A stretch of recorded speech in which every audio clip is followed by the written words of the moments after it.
Bonjour chers étudiants, cet exercice-là concerne une société qu'on a appelée ABC et il vous fournit les consommations annuelles prévisionnelles des composants de l'année N. Donc nous sommes maintenant dans l'année N-1 et on budgétise la consommation mensuelle. On a prévu qu'il y aura la consommation mensuelle suivante. Donc la consommation des composantes qui servent pour la réalisation de sa production. Donc nous allons programmer comment il doit s'approvisionner à travers un programme d'approvisionnement qui soit dans un premier temps par lot constant, au deuxième partie par période constante. Comment peut-on programmer cet approvisionnement pour l'entreprise? Ce que nous savons, ce que l'entreprise nous a fourni comme information, c'est sa consommation mensuelle. Donc pour janvier, c'est 500 composantes, février 549, mars 863, avril 757, mai 770, juin 932, juillet 838, alors août 890 composantes, septembre 1100 composantes, et octobre 921 et novembre 930, enfin décembre 1150 composants. Donc pour chaque mois, sa consommation, combien il consomme de composantes pour chaque mois pendant l'année N qui est objet de notre budget. Donc le stock du 1er janvier, comme première information, est de 600 composantes. Ça, c'est le stock initial qu'on va trouver dans les locaux au début du mois de janvier de l'année N. Donc quand on va dans les locaux, ou bien quand on consulte notre programme, il doit trouver que sur les locaux, il y a 600 composants. Les consommations de janvier N+1 maintenant, ils seront évaluées à 550 composantes. Pourquoi on l'a donné? Parce que ça va servir en temps dans le calcul du stock de sécurité pour le mois de décembre. On va revenir sur ça. Troisième information, les livraisons sont envisagées le 1er du mois. Donc, le premier, pas de chaque mois, mais le 1er du mois, c'est nécessaire de s'approvisionner. Rappelons que la définition d'un optimum pour nous, dans cet exercice que nous allons retenir, que dans notre hypothèse de consommation régulière, conduit à commander des lots de 3400 composants. C'est-à-dire, en principe, si on commande par lot constant, on doit commander 3400. Et on le fait 3 fois par an, si la consommation elle est régulière. Maintenant, la consommation elle est régulière, on doit s'adapter. Soit on va fixer la période de 3 mois, soit on va fixer la quantité de composantes, ou bien le lot de composantes qui est de 3400 composantes. On nous donne une autre information, comme dernière information, que le stock de sécurité, le stock outil ou bien le stock de sécurité, le stock qu'on ne touche pas, qui alerte, le stock de l'alarme, alors il est évalué à 14 jours de consommation et que le délai de livraison est de 15 jours. C'est-à-dire que quand on fait la commande, et la commande elle est faite le 1er du mois, on va recevoir le 15e jour. C'est-à-dire que nous devons avoir un stock de sécurité de 14 jours de consommation. Donc voilà, ça c'est l'ensemble des données dont on dispose dans notre cas, dans notre exercice, et on cherche à établir le programme des approvisionnements et sous l'hypothèse par lot constant ou également sous l'hypothèse par période constante. Donc on commence par le premier cas, le programme par lot constant. Donc je vous présente brièvement la démarche de notre calcul pour notre tableau que nous allons construire par la suite. En premier lieu, donc on fait une comparaison entre le stock initial et le stock nécessaire. Donc, je calcule le stock nécessaire pour chaque mois et je le compare par rapport au stock initial. Mais maintenant, si le stock initial elle est inférieur au stock nécessaire, on fait une livraison au 1er du mois. Donc, on fait une commande pour être livré le 1er du mois. Par exemple, pendant le mois de janvier, le stock nécessaire, c'est la consommation de janvier plus 14 jours de la consommation de février, parce que si je commande le début de février, je dois attendre jusqu'à le 15, le délai pour lequel je reçois La livraison. Donc, ce qui va me donner, c'est 500 qui correspond à la consommation de janvier. Vous en rappelez, sur l'exercice, 500 c'est celle-là, c'est la consommation de janvier. Et 549, c'est la consommation de février. C'est la consommation de février qui est 549. Donc cette consommation de février, j'en ai besoin que de 14 jours par rapport au mois. Donc je retiens le nombre de mois selon l'année commerciale qui est de 30 jours par mois en moyenne. Donc et par conséquent, je multiplie par 14 et je divise par 30. Je fais cette autre opération et ça va me donner 757 composantes. Donc s'il y a une livraison, je vais calculer un stock après la livraison. Et enfin, je calcule le stock final. Voilà, c'est notre démarche de calcul pour chaque ligne de notre exercice. Et par la suite, on va commencer notre démarche de calcul. Donc, maintenant, comme vous voyez, c'est le tableau de calcul que nous avons. Dans la première colonne, il y a les mois, les 12 mois de l'année N. Donc, dans la deuxième colonne, il y a le stock initial. Dans la troisième, il y a le stock nécessaire. Alors voilà, pour le stock nécessaire, on a dit au niveau de démarche de calcul, c'est la consommation du mois plus le stock de sécurité. Donc le stock nécessaire, c'est de quoi j'ai besoin pendant le mois pour qu'il n'y ait pas de rupture de production, rupture de stock. Donc de quoi j'ai besoin? J'ai besoin d'avoir ma consommation du mois, plus mon stock de sécurité qui correspond à 14 jours du mois, de la consommation du mois suivant. Donc 600, elle est venue également de notre donnée, c'est le stock du 1er janvier et de 600 composants. Donc ça, c'est le stock initial. Donc vous l'avez au niveau des informations. Et par la suite, il y a les livraisons. S'il y a livraison, je mets la quantité livrée. Et par la suite, je calcule le stock après livraison. S'il n'y a pas de livraison, le stock après livraison, il est égal au stock initial. Donc, et par la suite, j'aurai la consommation et enfin le stock final. Bon, le stock final, c'est quoi? C'est le stock initial plus la livraison s'il y en a livraison, moins bien sûr la consommation ou bien le stock après livraison, moins la consommation qui va nous donner le stock final.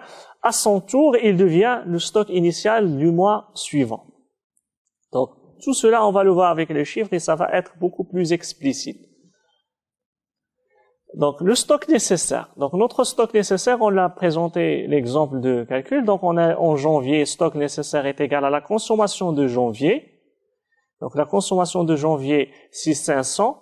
Ce que nous avons dans les données, non, ce n'est pas le stock initial. Faites attention. C'est le stock, c'est la consommation de janvier à partir du tableau des données, plus les 14 jours de consommation de mois de février, qui va nous donner une consommation qui correspond au stock de sécurité.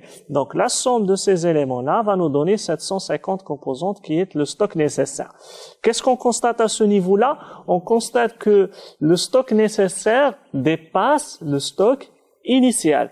C'est-à-dire, j'ai besoin de 757 et je dispose de 600. J'aurai, si je n'agis pas, j'aurai une rupture de stock. Donc par la suite, qu'est-ce que je vais demander? Une livraison. Donc une livraison, si le lot il est constant, nous avons dit que la livraison serait égale à 3400. Regardez au niveau des informations que nous avons, rappelons que la définition d'un optimum, etc., conduit à commander des lots de 3400 composants. Donc, dans la supposition d'une consommation régulière, on commande 3400. Donc, maintenant, la consommation n'est pas régulière et on a supposé que le lot, qui est constant. Et par la suite, la livraison est de 3400. Donc, maintenant, comment nous allons calculer le stock après livraison? Nous avons une livraison de 3400. Nous avons un stock initial de 600. Donc, 3400 plus 600, ça va nous donner un montant qui est égal à 4000. Donc, le stock après livraison, c'est le stock initial plus la livraison, si jamais il y a livraison. Donc, la consommation est égale à 500 pendant le mois de janvier et le stock final est égal à 3500. Donc 3500 d'où vient? C'est le stock après livraison. Donc j'avais dans le stock au départ 600. J'ai demandé la livraison de 3400. Pourquoi? Parce que j'avais un stock nécessaire qui est égal à 757 qui dépasse mon stock initial. Donc j'ai demandé 3400. Donc maintenant, combien j'ai dans mon stock? J'ai le stock initial plus la livraison de 3400, j'ai 4000. J'ai consommé 500. À la fin du mois de janvier, j'aurai un stock final qui est égal à 3500. Donc ce stock final va constituer à son tour le stock initial du mois de février. Et ainsi de suite, on fait la même démarche pour le calcul des autres lignes de notre tableau.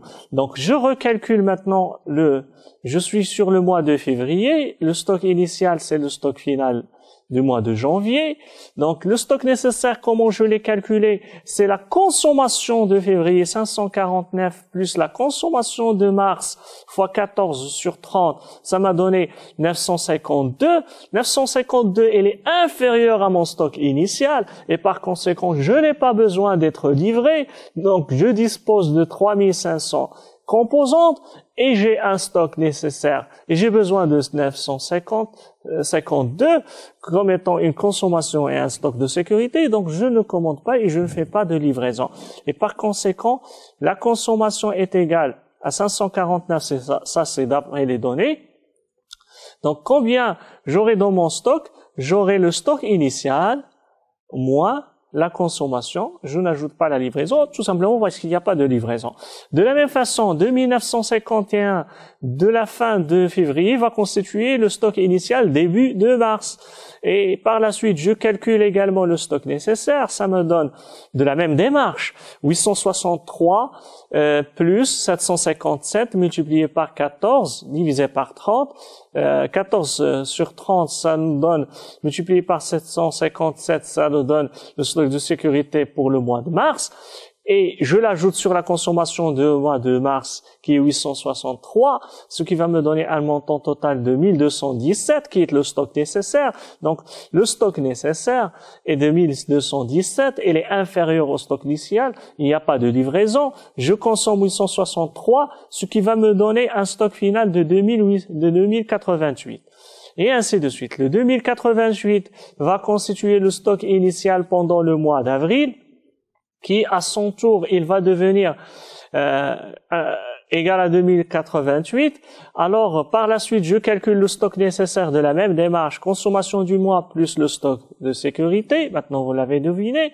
Je compare et je trouve 757. Je continue mes calculs jusqu'à le mois de juin. Alors, pendant le mois de juin, j'ai un stock initial de 561. C'est le stock final du mois de mai, avec un stock nécessaire dont j'ai besoin est égal à 1324. Donc ce 1324, il dépasse le stock initial, donc j'ai besoin de 1324 et je dispose de 561, donc je dois faire une livraison. La livraison, elle sera comptabilisée par la suite dans mes stocks. Donc mon stock après livraison est égal à 3961 et je lui retranche la consommation qui est égale à 932, ce qui va me donner un stock final de 3029 qui va constituer également à son tour le stock initial du mois de juillet. Je compare par rapport au stock nécessaire et je continue ma démarche jusqu'à le mois de septembre, dans lequel je retrouve également que j'ai un stock initial qui est inférieur au stock nécessaire et je lance ma commande et je fais de la même démarche jusqu'à le mois de décembre. À la fin d'année, le mois de décembre, j'aurai un stock final qui est égal à 600. Donc voilà la démarche par laquelle nous avons établi ce programme d'approvisionnement. Donc on s'approvisionne avec des quantités constantes pendant le mois de janvier, pendant le mois de juin et pendant le mois de septembre. Donc ici, dans notre hypothèse, nous avons fixé la quantité d'approvisionnement. On va s'approvisionner 3 fois par an, c'est-à-dire l'année N, et cet approvisionnement va me permettre d'aller avec ma consommation régulière, ma consommation qui est sans avoir ni une rupture de stock, ni un surstockage, et ça va satisfaire les besoins de production par rapport à cette entreprise. Donc maintenant, on va supposer une deuxième hypothèse. La deuxième hypothèse consiste à quoi? Donc, il consiste à ce que le nombre de fois, la période d'approvisionnement, il est fixe, alors que la quantité qui est variable. C'est-à-dire, pas nécessairement je m'approvisionne de la même quantité. Mais lorsque je m'approvisionne, ça doit me satisfaire 4 mois de consommation plus le stock de sécurité, parce que nous avons dans notre hypothèse qu'il y a l'approvisionnement 3 fois par année au niveau de notre exercice dans l'hypothèse que nous avons. Donc, notre modèle à périodicité constante, donc c'est-à-dire qu'on va avoir la même période, c'est-à-dire 3 fois par année, c'est après chaque 4 mois, donc dans lequel on va essayer de s'approvisionner. Donc, la démarche, c'est la détermination de la date de la première livraison par comparaison du stock initial au stock nécessaire. Donc, toujours, c'est la même démarche. Si le stock nécessaire, le stock nécessaire, est inférieur au stock initial, dans ce cas-là, j'aurai besoin de m'approvisionner. Donc ici, les 4 mois de consommation, ici je note 1 mois de consommation plus stock de sécurité dans l'ancien modèle. La livraison, si le stock il est insuffisant. Et la définition du calendrier des livraisons ultérieures, tous les 4 mois. Donc maintenant, pour le stock nécessaire, ce n'est pas pour 1 mois, comme dans le modèle précédent, c'est pour les 4 mois à venir, plus le stock de sécurité. Pour chacune des mois de livraison, voilà ici en détail, définition de stock nécessaire, voilà, c'est 4 mois de consommation plus 14 jours de consommation du 5e mois. Et par conséquent, en janvier, le stock nécessaire serait la consommation de janvier, la consommation de février, mars, avril, et par la suite, les 14 jours de mai. Donc, ça va nous donner un total de 3029. Et par la suite, je calcule le lot de commandes, c'est-à-dire le stock nécessaire, moins le stock initial. Regardez, la démarche, elle est un petit peu différente par rapport au premier modèle. Donc, nous avons dans les données un stock initial de 600. Les 3029, c'est le stock nécessaire. Donc, le stock nécessaire, donc ici, nous avons les colonnes suivantes comme dans notre ancien modèle. Donc, les mois, le stock initial, le stock nécessaire, les livraisons, les stocks après livraison, la consommation et le stock final. Par la suite, le stock nécessaire, c'est 3029. Ça correspond à quoi? À la consommation des 4 mois, parce que la période, elle est constante. Je dois m'approvisionner seulement 3 fois par année, c'est-à-dire pas pour chaque 4 mois. Donc, 4 mois de consommation plus le stock de sécurité. Donc, en janvier, le stock nécessaire est de 500, plus 549, plus 863, plus 757, plus 770 fois 14 sur 30. Ça, c'est le stock de sécurité, celui-là, que je désigne maintenant. Et le total va me donner 3029. Ça, c'est le stock nécessaire. Est-ce que je dois commander, oui ou non? Oui. Donc, j'ai besoin de 3029. Donc, lorsque je le commande, je dois avoir dans mon stock après livraison, et ça la différence, je ne vais pas commander 3029, mais je veux avoir dans mon stock après livraison 3029 pour me suffire pour la période suivante, ce qui va me consiste, pour des raisons de gouvernance et de ne pas tomber sur un surstockage, de ne se livrer que pour la différence entre le stock dont j'ai besoin et le stock initial. Maintenant, le stock, il est important. Donc, la livraison va être 2429. C'est quoi 2429? C'est la différence entre 3029 et 600. Donc ça, c'est le stock initial. Maintenant, la consommation du mois, combien je vais consommer? Je vais consommer 500.